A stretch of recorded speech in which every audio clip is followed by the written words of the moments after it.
행복한 안식일입니다. 제가 설교단에서 쓰면은 제 일부가 가려서 잘 보이질 않거든요. 갑자기 뭐가 무너진 줄 알았습니다. 북소리인지 나중에 알았어요. 귀한 찬양으로 하나님께 영광 돌려주셔서 감사합니다. 오늘 함께 살필 은혜의 말씀은 사무엘하에 나타난 말씀인데요. 성경적 12절 먼저 제가 봉독하겠습니다.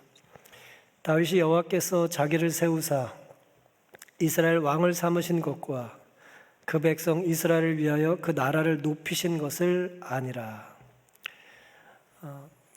다윗이 이제 하나님 앞에 크게 쓰임 받은 여러 이유가 있겠지만 다윗은 알아야 될 것을 알았어요. 몰라도 되는 것은 몰라도 됩니다만은 알아야 될 것 꼭 알아야겠죠. 자기가 왕이 된 것은 누구 때문이라는 걸 알았어요? 하나님 때문인 걸 알았어요.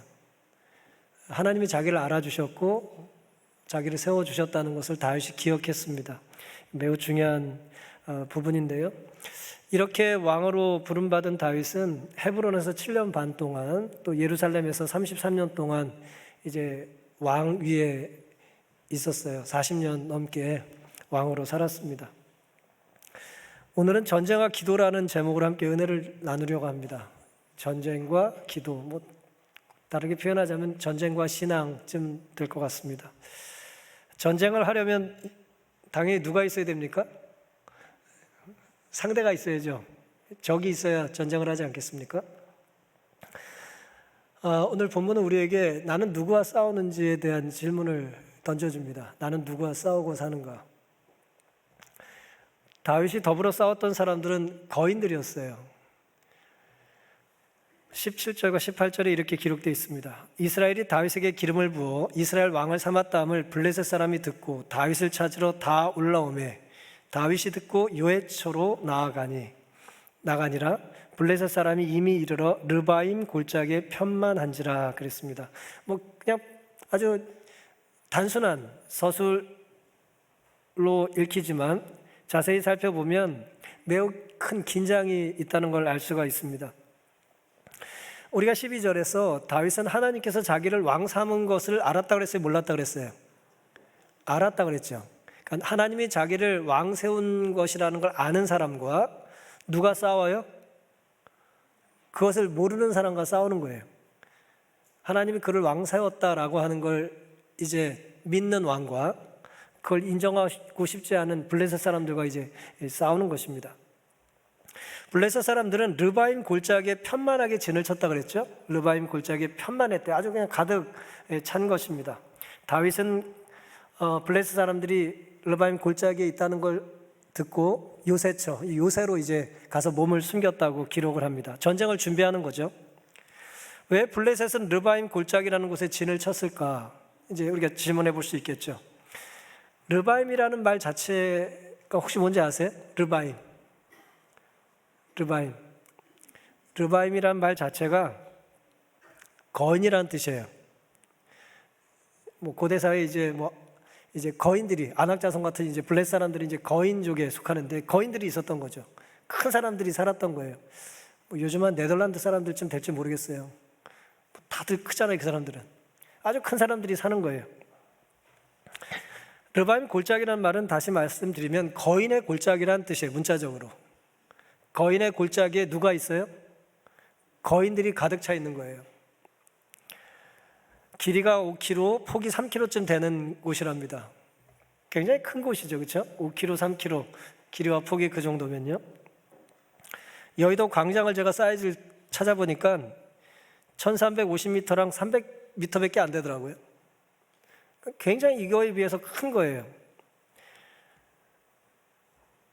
이곳에 블레셋의 그 큰 군사들이 편만했다는 것입니다.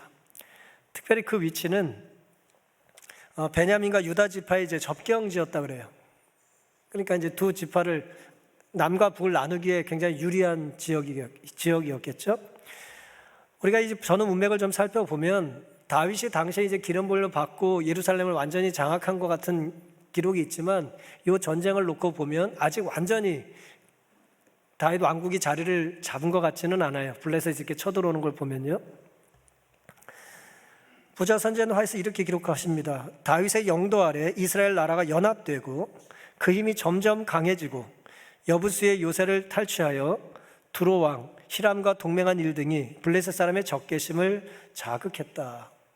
그러니까 이스라엘이 점점 커지는 걸 보고 블레셋이 뭐예요? 쉬운 말로 질투를 하는 거예요. 우리보다 약하거나 뭐 비슷하면 그리 질투하지 않는데 갑자기 치고 앞으로 나가니까 블레셋이 이제 공격을 했다는 거죠. 더더욱 두로 왕 히람과 이제 동맹을 맺은 것에 대하여 이제 불쾌히 여겼다는 거예요. 최고의 권력자든 시정자배든 사실 모두 전쟁을 해요. 싸웁니다. 싸우지 않고 이제 사는 사람은 없는 것 같아요. 뭐 물리적인 싸움뿐만 아니라 우리는 뭔가 더불어 싸우죠. 어떻게 보면 전쟁보다 이제 평화가 오히려 더 비정상적인 것 같이 느껴질 때가 있어요. 정상적인 건 뭐예요? 전쟁하는 거예요. 싸우지 않으면 요즘 왜 안 싸워? 그런 것처럼 이 세상이 그런 것 같습니다. 저도 며칠 동안 바이러스랑 싸워가지고 힘든 시간들을 며칠 보냈어요. 예. 누가 뭔가와 더불어 우리가 싸우고 삽니다. 보이지 않는데 싸워야 되고 가려야 되고 숨어야 되고 이제 그래야 되는 것 아닙니까? 이 사회는 범죄와 싸우고요, 세균이나 바이러스와 싸우고 지금 수많은 곳에는 동시다발적으로 지금 국가 간 또 혹은 내전이 벌어지고 있습니다. 종교 때문에, 국경 때문에, 뭐 미래 자원 때문에 이런저런 이유로 사람들은 국가의 이름으로 혹은 집단의 이름으로 또 종교의 이름으로 또 이제 싸우는 것입니다. 욥기 7장에는요, 세상에 있는 인생에게 전쟁이 있지 아니하냐 그랬어요. 이거 당연한 거라는 거예요. 이 땅에 사는 사람들에게는 뭐가 있어요? 전쟁이 있는 겁니다. 전쟁이 없는 곳은 없다는 거예요. 그날의 품꾼의 날과 같이 아니하냐. 그날이 종은 저물기를 심히 기다리고 품꾼은 그 싹을 바라나니. 사랑하는 성도 여러분, 세상에 있는 인생에겐 전쟁이 있습니다. 여러분과 저는 지금 세상을 살아가고 있는 사람들이잖아요. 세상에 있는 인생에게 뭐가 있어요? 전쟁이 있습니다. 그러니까 전쟁이 있다는 걸 의아하게 생각할 이유는 없는 거죠. 종도 품꾼도 전쟁이 맞춰지기를 갈망하며 사는데 전쟁이 잘 맞춰지지를 않아요. 하루가 끝나면 전쟁이 끝난 줄 알았는데 또다시 하루가 시작됩니다. 밤에 조금 끙끙 앓고 일어나면 뭐예요? 내일은 좀 더 괜찮은 날이 시작될 줄 알았는데 더 치열한 싸움이 벌어지는 거예요. 더 큰 사람이 서 있는 거예요.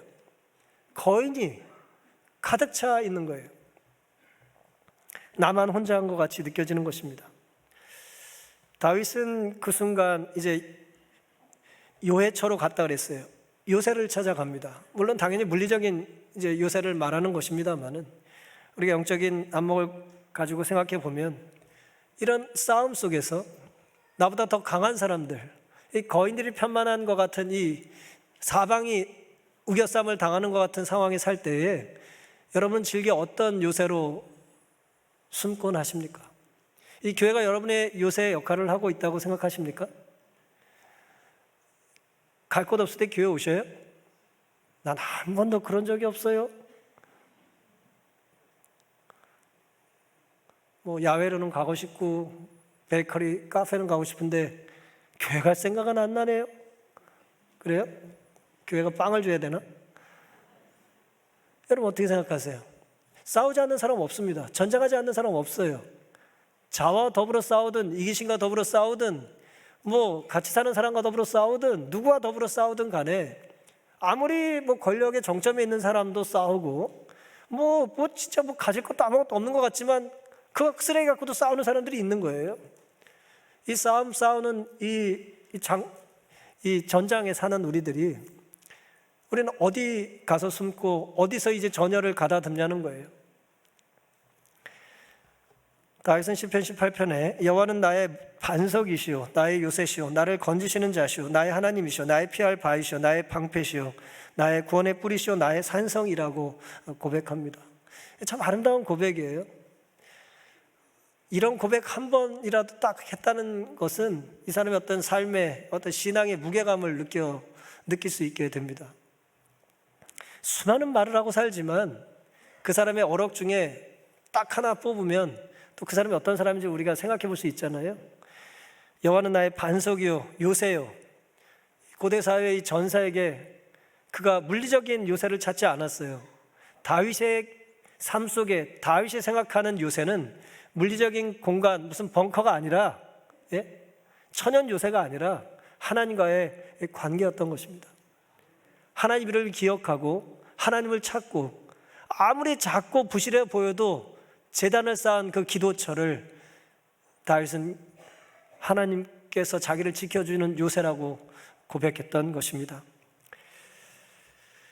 시편 23편 4절에도요. 내가 사망의 음침한 골짜기로 다닐지라도 해를 두려워하지 않을 것은 주께서 나와 함께 하심이라. 주께서 나와 함께 하심을 이 목자의 시로 일컬어지는 이 시편 23편의 다윗은 내가 사망의 음침한 골짜기로 다닌다 할지라도 내가 두려워하지 않는 이유가 하나님 때문이라는 거예요. 하나님 나와 함께 하시기 때문이다. 하나님이 즐겨 함께 하실 만한 곳으로 우리의 발걸음을 옮기며 사시기를 간절히 바랍니다. 하나님이 기뻐하실 만한 곳에서 즐겨 입술을 열어 하나님을 찬양하게 되시기를 바랍니다. 아무리 거인이 강하다 할지라도 웬만한 거인은 말 그대로 나보다 다 크잖아요. 그러니까 거인이잖아요. 우리는 중인이나 소인인데 얼마나 커요, 이 사람들 주변에. 편만한 이 거인들이 가득 찬 이 골짜기에 말이에요. 아무리 거인이 크고 강해도 주님께서 함께 하실 수 있는 선택을 한다면 우리는 두려워할 것이 없을 것입니다. 블레셋이 아무리 강해도 누구보다 강할 수는 없어요? 그 골짜기를 만드신 하나님보다 강하실 수는 없지 않겠습니까? 눈앞에 내 힘으로 상대할 수 없는 거인이 있을 때에 거인을 상대하려고 하지 마시고 하나님께 눈길을 돌리시고 하나님께 발길을 향하시고 하나님께서 나를 지켜주실 것을 믿고 하나님 기뻐하실 만한 선택이 우리의 선택이 되기를 간절히 바랍니다. 전쟁에는 이제 당연히 상대가 있어야 되는데요. 그 상대가 누군지 잠시 살펴봤고, 전쟁은 필연 무기를 가지고 싸우는 거잖아요. 그러니까 이제 내 무기, 내가 의지할 게 뭔지가 드러나게 돼 있어요. 나는 누구를 의지하며 사는가라고 하는 것입니다. 모든 형태의 전쟁에는 무기가 동원됩니다. 싸우다 보면 코너에 몰리면 그 무기를 꺼내게 돼 있어요. 다윗은 하나님을 찾았고요. 당연히 거인들은 우상을 찾습니다. 사무엘하 5장 19절입니다. 다윗이 여호와께 물어 가로되 내가 블레셋 사람에게로 올라가리이까. 이 요새에서 기도하는 거예요. 여호와께서 저희를 내 손에 붙이시겠나이까. 여호와께서 다윗에게 말씀하시되 올라가라. 내가 단정코 블레셋 사람을 너의 손에 붙이리라 하신지라. 다윗이 바알 브라심에 이르러 거기서 저희를 치고 가로되 여호와께서 물을 흩음같이 내 앞에서 내 대적을 흩으셨다 하므로 그곳 이름을 바알 브라심이라 칭하니라. 거기서 블레셋 사람들이 그 우상을, 번역은 이제 단수로 되어 있지만 이게 복수예요, 우상들을 버렸으므로 다윗과 그 종자들이 치웠다 그랬습니다. 다윗은 하나님께 기도를 드렸어요. 요새에 가서 기도하고 간 건 아니고 일단 가가지고 기도를 열심히 드린 것 같아요. 기도하면서 갔겠죠.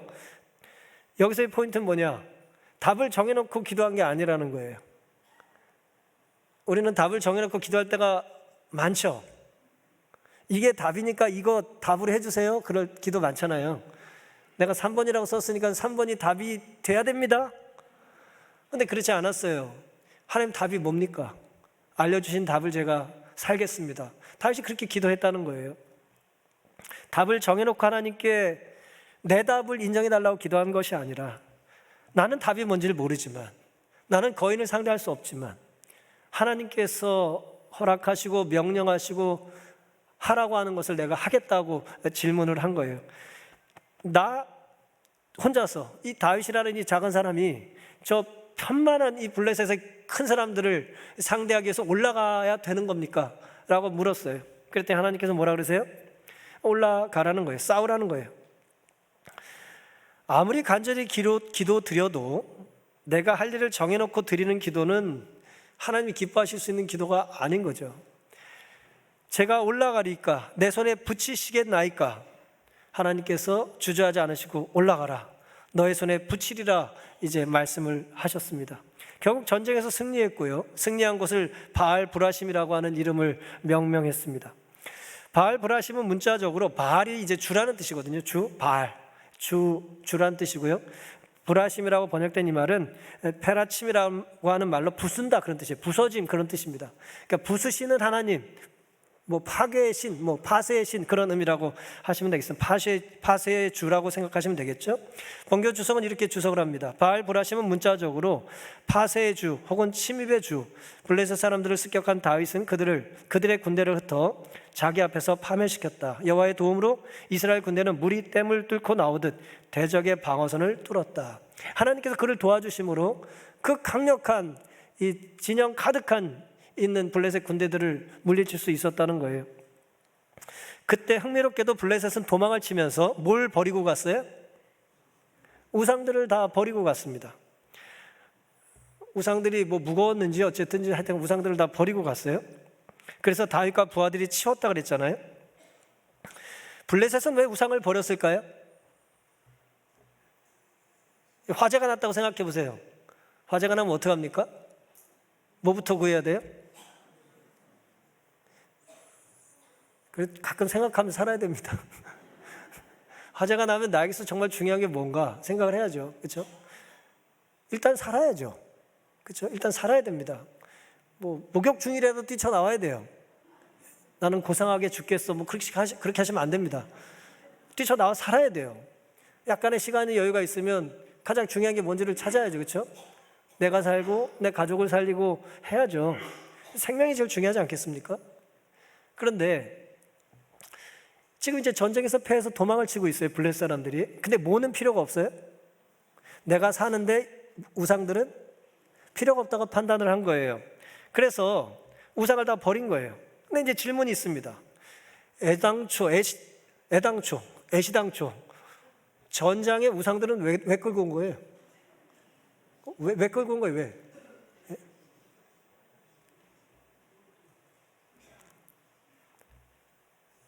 본교주서 이렇게 주석을 합니다. 블레셋 사람들은 전투를 감행했을 때 신들의 형상을 가져옴으로 승리를 보증받기를 기대하였다. 당연히 뭔가 기대가 있으니까 갖고 오지 않았겠어요? 그들이 신들을 버려두고 도주했다는 사실로 보아 갑작스럽게 패주했음을 알 수 있다. 말씀이 재밌어요. 천천히 패하면 챙기나? 뭔가 도움이 될 거라고 생각하고 잔뜩 가져왔단 말이에요. 지금 돌처럼 생긴 거, 금처럼 생긴 거 잔뜩 가져왔어요. 근데 전쟁에 그냥 하나님이 역사하셔가지고 그냥 물 빠지듯이 그냥 쫓겨나고 있으니 챙길 여력이 없는 거예요. 아니, 내가 챙겨야 되는 신이 날 챙겨줄 수 있겠어요? 예? 내가 들고 나와야 쫓아나오는 신들을 뭘 섬기십니까? 그럴 필요는 없잖아요. 어리석은 거잖아요. 사랑하는 성도 여러분, 다윗이 하나님께 의논하며 전쟁을 벌인 것과 달리 블레셋은 누구를 의지했어요? 우상을 의지했잖아요. 자기들이 만든 거를 의지했잖아요. 우상은 아무리 좋아도 결국 뭐합니까? 내 생명을 지켜줄 수 없는 것이기 때문에 결국은 내 생명을 살기 위해서 뭐 해야 돼요? 버려야 되는 거예요. 버려야 산다니까요. 우상은. 우상 붙잡고 있으면 죽습니다. 그걸 버려야 돼요. 그런 우상이 우리에게도 있지 않을까요? 결국은 버릴 건데 갖고 있는 거예요. 제가 어렸을 때 주머니 달린 옷을 좋아했어요. 주머니 깊은 옷. 다 가난하던 시절 얘기입니다. 못도 주워도 없고. 주워 넣을 게 많았어요, 당시에. 지금 생각하면 다 쓰레기인데, 잔뜩 주머니에 넣고 이제 집에 가면 이제, 넌 왜 이런 거 들고 다니냐, 들고 왔냐, 그런 얘기를 들었던 기억이 많이 나요. 주머니가 있는 게 너무 좋았어요. 주워 넣을 게 많으니까. 집에 가면 뭐 해야 된다고요? 다 털어가지고 버리고 야단 맞고 해야 되는 건데, 그럼 이렇게 집어넣고 그랬던 기억이 나요. 우상은 아무리 좋아 보여도 결국 버려야 됩니다. 집에 맞지 않아요. 하늘에 올리지 않습니다. 우리의 신앙에 도움이 되지 않는 것이거든요. 물질이라고 생각을 해본다면, 물질은 우리가 사용할 것이지 신뢰하고 섬길 대상은 아닌 거예요.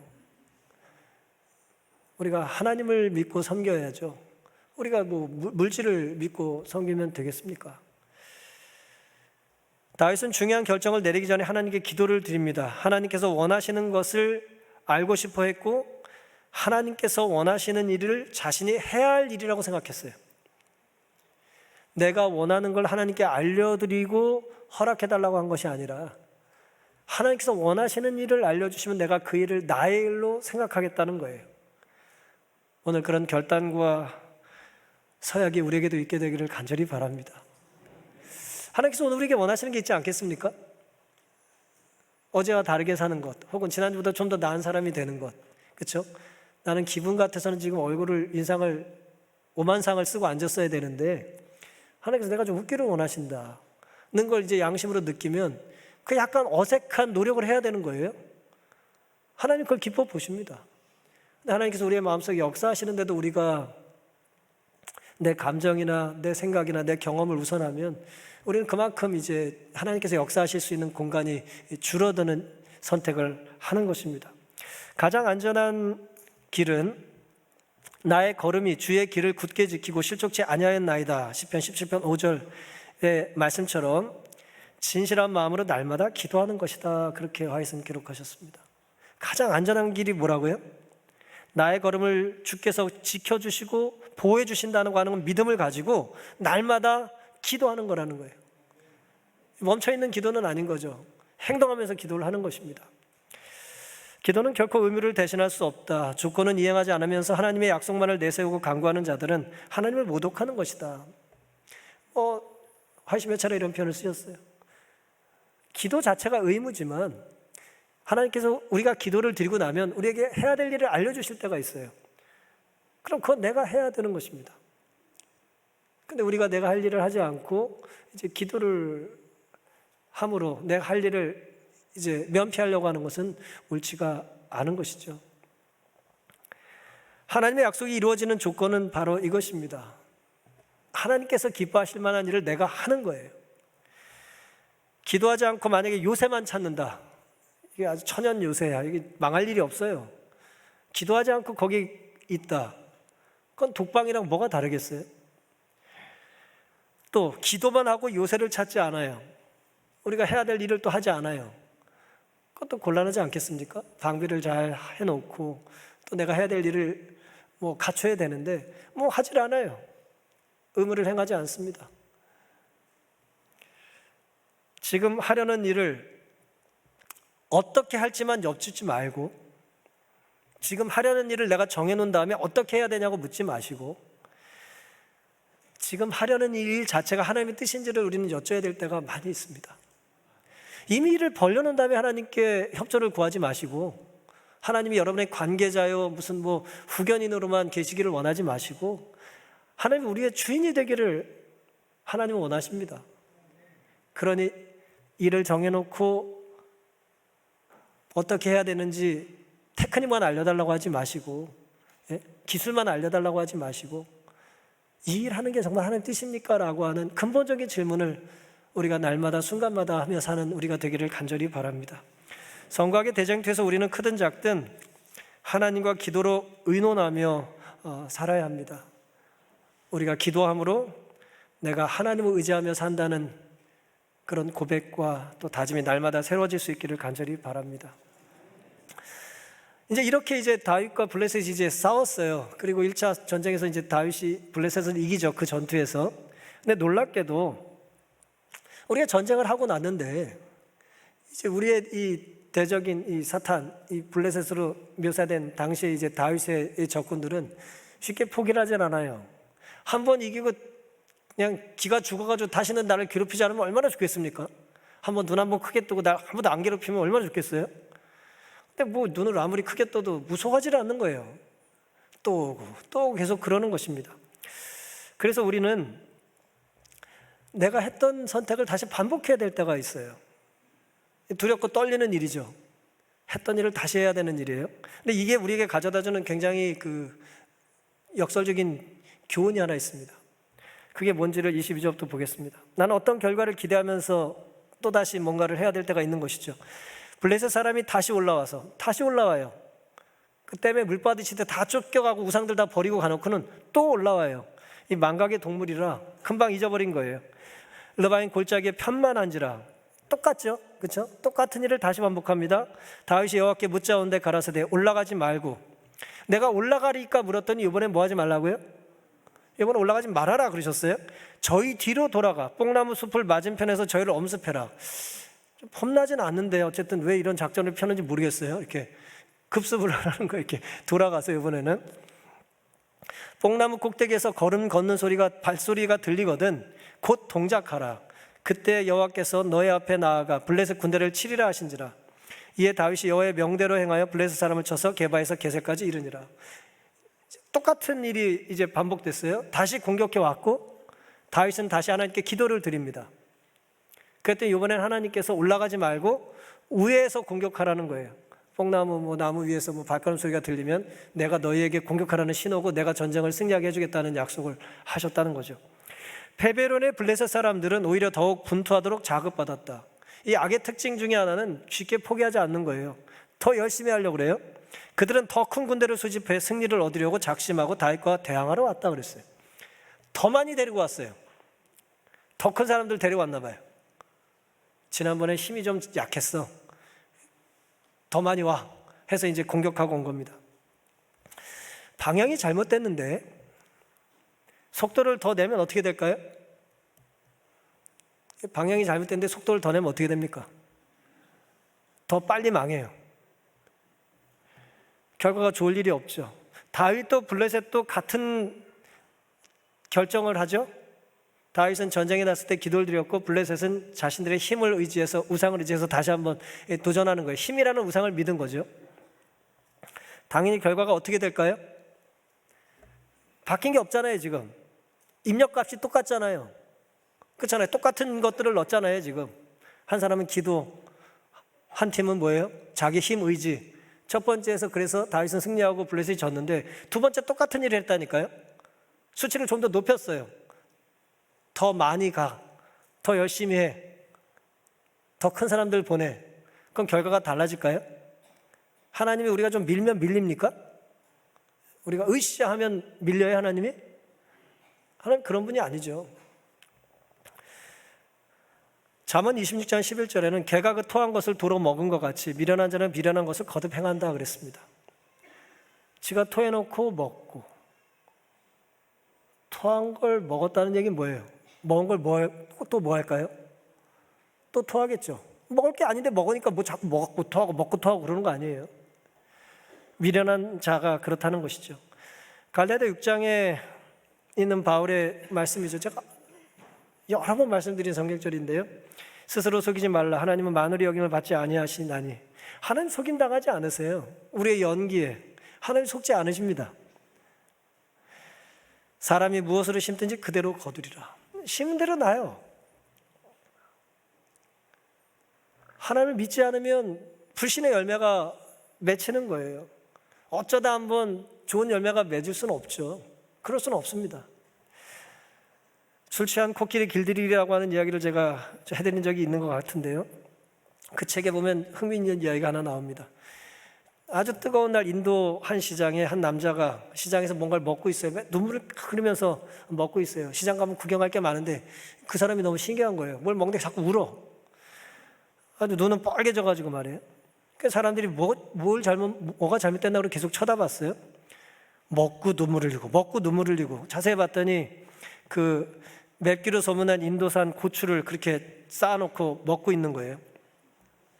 먹고 불평하고 불행한 표정 짓고 울고 먹고 그걸 계속 반복하고 있는 거예요. 그래서 어떤 사람이 이렇게 물었습니다. 왜 이렇게 하는 겁니까? 한두 개 먹었으면 이 인도 칠리가 얼마나 매운지 알 거 아니에요. 그런데도 포기하지 않고 계속 먹는 이유가 뭡니까? 그랬더니 고통스러운 얼굴을 하고 이 자학을 하던 이 사람이 이렇게 대답을 했습니다. 혹시 단맛이 나는 칠리 고추가 있을지도 모르지 않소? 이게 이제 그 사람이 했던 답변이에요. 그러니까 물론 뭐 교훈을 위해서 이제 들려주는 이야기일 텐데요. 아니 혹시 단맛이 나는 칠리가 있다면 그걸 먹어 뭐 합니까? 칠리가 단맛 나는데 그게 칠리예요? 그건 고추가 아니잖아요. 되도 안 되는 걸 뭐 그렇게 바보짓하고 반복을 하냐 이거예요. 동일한 선택을 반복하면서 다른 결과를 기대하는 건 현명한 일이에요? 어리석은 일이에요? 어리석은 일이죠. 밥통에 쌀을 넣지 않고 밥이 되길 기다린다고 밥이 됩니까? 열심히 간절히 치열하게 진지하게 기도하면 밥통에서 밥이 나와요? 쌀이 없는데? 쌀이 나올 리가 없잖아요. 구원은 유행에 달린 게 아니에요. 구원은 명확합니다. 이건 법칙이에요. 조건이 맞으면 이루어지는 거예요. 내가 어떤 결과를 기대한다고 할 때, 구원이라고 하는, 생명이라고 하는, 행복이라고 하는 결과를 기대한다면 입력값이 그 조건에 맞아야 되는 거예요. 하나님 말씀에 순종하는 것입니다. 내가 좋은 일을 하는 것이 아니라 하나님이 원하시는 일을 하는 거예요. 내가 기분 좋을 때만 하는 게 아니라 내 기분은 뒤로 하고 하나님이 약속하시고 명령하셨으니 하는 것입니다. 그리고 우리 그걸 잘 못하기 때문에 회개하고 무릎 꿇고 기도 드리는 거예요. 그게 우리를 교정해 준다는 걸 믿는 거죠. 그 과정을 거쳐서 우리는 조금씩 변화되는 것입니다. 다윗이 올라가서 승리한 게 아니에요. 첫 번째 전쟁은 올라가고 두 번째 전쟁은 돌아가는 게 이게 무슨 전술입니까? 아니에요. 올라갔기 때문에 승리한 것도 아니고 돌아갔기 때문에 승리한 것도 아니에요. 하나님이 올라가라고 그랬을 때 올라갔고 돌아가라고 해서 돌아갔기 때문에 승리한 거예요. 이게 중요한 것입니다. 다른 사람의 성공의 모습은 그의 기도 응답이지 우리가 흉내낸다고 되는 게 아니에요. 근데 오늘 우리들은 내가 하나님께 여쭈고 붙잡고 씨름해야 될 일을 가지고 자꾸 먼저 경험한 사람이 어떻게 했는지를 쫓아가기를 원하는 거예요. 뭐 그걸 나쁘다고 할 수는 없겠지만 하나님은 우리에게 직접 주기를 원하셔요. 직접 알려주기를 원하십니다. 근데도 왜 우리는 이렇게 기도하고 하나님의 약속을 우리의 것으로 만들기 위해 시도하는 일을 두려워하거나 게을리 하는지 모르겠습니다. 무엇을 어떻게 할지보다 누가 하라고 했는지가 언제나 중요하다는 것을 기억하게 되시기를 간절히 바랍니다. 하나님께 순종해서 승리했다면 이전에 이후에도 하나님께 순종해야 승리하는 거예요. 하나님께 불순종해서 실패했다면 이번에도 불순종하면 실패하는 거예요. 이게 바뀌지 않습니다. 이번엔 좀 다를까? 혹시나?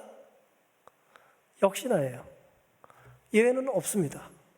물론 예외 같은 일들이 많이 벌어지죠. 이 세상에서 우리가 잘 알지 못해 실존적인 어려움이 많아요. 하지만 이것이 영원한 것이 아니고 이것이 온 우주를 가득 메울 것이 아니라 이 죄악 가득한 세상에서 일어나는 돌연변이 같은 상황들이기 때문에 이것은 우리가 하나님께 다가가는데 가지고 가야 될 것이 아니라는 것입니다. 이런 와중에도, 이런 어려운 중에도, 이런 답답하고 괴로운 중에도 하나님이 여전히 우리를 향한 답이 되신다라고 하는 믿음이 우리에게 필요하지 않겠습니까? 순종의 결과를 하나님께서 책임지실 수 있다는 것을 우리는 믿어야 됩니다. 우리가 섬기는 대상, 순종의 결과를 책임질 수 있도록 오늘 우리의 선택이 하나님께서 기뻐하실 만한 것이 되기를 간절히 바랍니다. 김용택 시인의 어머니라고 하는 책이 있는데요. 그 책에 보면 이제 가나던 시절에 그가 어떻게 공부했는지에 대한 이야기가 이렇게 기록이 되어 있습니다. 옛날에는 학교 이제 등록금이죠, 등록금. 그걸 매달 받았나 봐요. 학교 회비라고 표현을 했는데 그걸 내지 않았다는 그걸 게시판에 붙였나 봐요. 이제 등록금 내지 않은 아이 백인후 3일째 그게 게시가 돼 있었던 거예요. 그리고 이제 선생님이 작심을 하고 학교에 가자마자 너 집에 가, 그렇게 집으로 보낸 거예요. 참 슬프죠. 집에 가라는 거예요. 돈을 못 냈으니까 이제 집으로 가야 됩니다. 근데 당시에 이제 집과 학교가 좀 떨어져 있어서 아마 내용을 보니까 자취를 하고 있었던 것 같아요. 지난 주일 순창으로 올 때, 그러니까 학교 주변으로 올 때에 집에 갈 차비를 가져오지 않았기 때문에 집에 돌아올 차비도 없이 그냥 학교로 갔던 거예요. 나는 걸어서 시골집까지 가야 한다. 길은 자갈길 14km다. 날은 더웠다. 집에 가봐야 돈이 없을 텐데. 집에 가도 차비는커녕 학비를 줄 돈이 없다는 걸 아이가 아는 거예요. 근데 이제 선생님에게 쫓겨났으니까 뭐 어떡합니까? 가서 갖고 오라니까 일단은 집에 가야죠. 그 14km를 몇 시간이나 걸쳐서 이제 터벅터벅 가는데 자꾸 숨이 막히고 날은 덥고 집이 가까워 올수록 발길이 무거워졌다는 거예요. 저 멀리서 바깥에서 일하는 어머니를 불렀습니다. 보리를 타작하고 계셨는데 몇 번 불러도 이제 뭐 보리 베는 소리에 듣지를 못하시다가 다시 불렀더니 그제 어머니가 일손을 뚝 멈추고 일어나셨답니다. 놀란 표정으로 학교에 있어야 될 아들이 찾아오니까 평일에 무슨 일이냐고 이제 물으셨겠죠. 나는 고개를 숙이고 자갈들이 많은 가문 맨 땅을 차면서 이제 밑에 땅들을 이렇게 발로 툭툭 차면서 회비 얘기를 이제 꺼냈습니다. 그러자 어머니는 머리에 쓴 수건을 벗더니 땀을 닦고 옷 먼지를 툴툴 털면서 가자 하시고는 이제 밭을 걸어 나가셨대요. 이 아들은 고개를 푹 숙이고 어머니 뒤를 따라갔습니다. 집에 가시자마자 어머니가 어디서 보리를 한 줌 들고 나오시더니 마당과 그 앞 턴론에서 놀고 있는 집 닭들을 구구구구 불렀대요. 이 보리쌀 던져가지고 좋다고 먹겠다고 이제 닭들이 여기저기서 이제 모여들었겠죠. 어느 정도 닭장 안으로 이제 그 모이를 다 주고 나서 닭장에 가두고 나서 망태를 또 가지고 와가지고 그 닭장 안에 닭들을 또 이렇게 집어 넣은 거예요. 몇 마리 잡아가지고. 그리고 또 가자 그러시더니 차 타는 곳까지 30분을 걸어서 가고 들길을 지나 마을을 지나 차를 타고 갈담장이라는 곳으로 갔대요. 점심때가 훌쩍 지났는데 장에는 사람들이 많았답니다. 염소, 닭, 오리, 강아지를 파는 장 한쪽 구석까지 갔어요. 근데 이제 이 영계들이었는지 금방 팔렸대요. 영계들이 금방 팔렸답니다. 그리고는 어머니는 회비하고 등록금이랑 내가 순창으로 갈 차비를 주었습니다. 닭 판 돈은 그 돈이 전부였다. 다 끌고 모아가지고 아들한테 준 거예요. 그때 이렇게 말을 합니다. 어매는 어치코 헐라고 뭐 그렇게 써놨네요. 이제 뭐 사투리죠. 나는 그때야 처음으로 말을 했다. 나는 걸어갈란다. 가슴이 꽉 메어왔다. 어머니는 빈 망태를 메고 땀을 뻘뻘 흘리고 서 있었다. 그리고 이제 차를 타고 가는데 이제 계속 우는 거죠. 눈물이 앞을 가렸다. 어깨를 들먹이며 머리를 묶고 아부자 뒤에 나는 울었다. 눈물을 훔치다가 차 뒷공문을 이렇게 쳐다보니까 아까 떠났던 엄마가 뽀얀 먼지 속에서 자갈을 잘못 디뎠는지 몸이 뒤틀거리며 이제 넘어질 뻔한 걸 본 거예요. 아, 어머니, 나는 돈을 꼭 쥐었다. 점심을 굶은 어머니는 뙤약볕이 내리쬐는 시오리 신장로를 또 걸어야 한다. 그렇게 이제 어머니에 대한 기억을 추억에 남아 글을 썼습니다. 사랑하는 성도 여러분, 학비를 내지 못해 집으로 쫓겨온 아들이 집에 가봐야 뭐가 없어요? 돈이 없다는 걸 알아요. 여러분, 부모가 풍요롭지 못하고 집에 돈이 없다고 하는 아이들은 철이 들어요.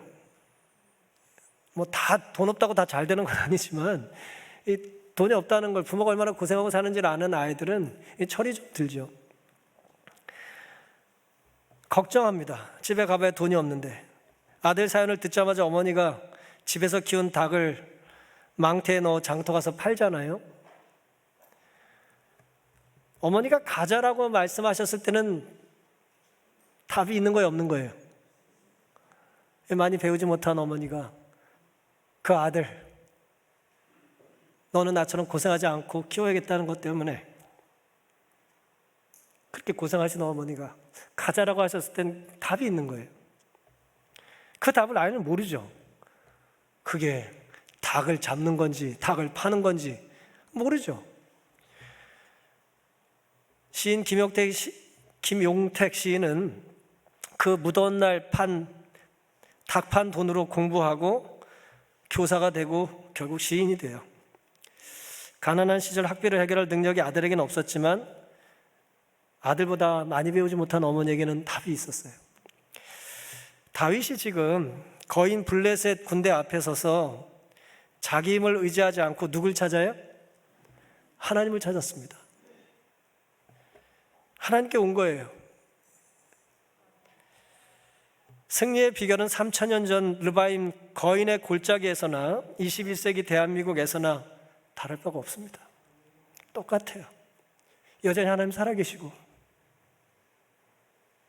다윗의 눈앞에 거인으로 보이던 사람들이나 오늘 우리 앞에 질병으로 혹은 시험에 떨어져서 혹은 냉렬하고 치열하고 힘든 삶에서 억울한 일을 당할 때 거인처럼 보이는 대상들이 우리 주변에 가득해요.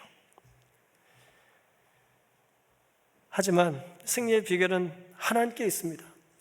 가자는 어머니 말에 답이 있었던 것처럼 하나님께서 믿으라, 와라, 순종해라, 올라가라, 혹은 돌아가라, 힘들지만 기도를 멈추지 말아라 라는 말씀 안에 답이 있을까요? 답이 있습니다. 우린 그것을 믿고 순종하고 사는 것입니다. 그러니 어떤 상황, 어떤 지경, 어떤 처지에 놓여 있더라도 기도를 멈추지 마시기를 간절히 바랍니다. 뙤약볕이나 자갈길이나 배고픔이나 어떤 외로움 때문에 하나님을 떠나지 마시기를 바랍니다. 어떤 전쟁이라도 하나님을 부르시고 어떤 힘든 싸움의 속이라도 하나님은 우리를 승리로 이끌으실 수 있다는 것을 믿고 순종하며 살게 되시기를 간절히 바랍니다. 여전히 전쟁 중이시죠? 네, 이 전쟁에서 하나님이 내 편이신가 고민하지 마시고 내가 하나님께서 기뻐하실 만한 것을 선택하느냐를 질문하시면서 살아갈 한 주 믿음 안에 승리하게 되시기를 바라면서 오늘 말씀을 마치겠습니다.